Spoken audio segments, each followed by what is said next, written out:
14 बळीनंतरही धडा नाही. धानीवरील पुन्हा केमिकल ट्रक घरात घुसला. मुंबई अहमदाबाद राष्ट्रीय महामार्गावरील धानीवरी परिसरात 14 जणांचा बळी गेल्याच्या भीषण अपघातानंतरही सुरक्षा उपाययोजनांची अंमलबजावणी न झाल्याने पुन्हा अवघड झाले आहे. गुरुवारी याच धोकादायक पट्ट्यात केमिकल वाहतूक करणाऱ्या भरधाव ट्रकने नियंत्रण सुटल्याने तो थेट रस्त्यालगतच्या घरात घुसला. सुदैवाने जीवितहानी टळली, मात्र घराचे मोठे नुकसान झाले असून ट्रकमध्ये रासायनिक पदार्थ असल्याने संभाव्य गळतीची भीती निर्माण झाली आहे. 14 जणांच्या मृत्यूनंतर संरक्षण भिंत, क्रॅश बॅरिसर्स व रंबल स्ट्रिपची आश्वासने देण्यात आली आहे.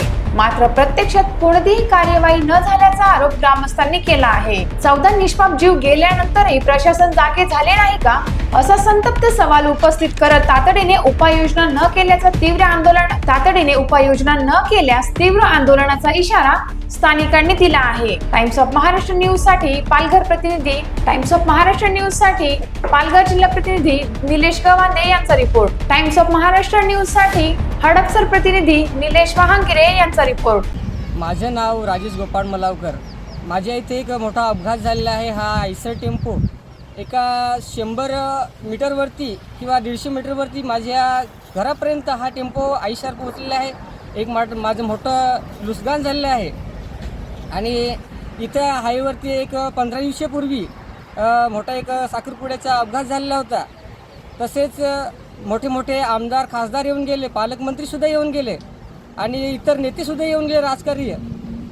परंतु त्या लोकांनी आश्वासने दिली की आपण इथे बॅरिकेड्स लावू आणि सर्व काही पण चांगली सोय करू. आजपर्यंत कुठली सोय केलेली नाही. आणि आमदार खासदार साहेब आणि पालकमंत्री साहेब, मी हात जोडून विनंती करतो की तुम्ही फक्त आश्वासन नको देऊ, एक काहीतरी कामं करून दाखवा, तेव्हा तुम्हाला काहीतरी जनता मान्य देईल. आणि एवढंच बोलतो साहेब, प्लीज करून द्या तुम्ही एक बॅरिकेड्सचं सर्व काहीतरी सोय करून द्या. ओके.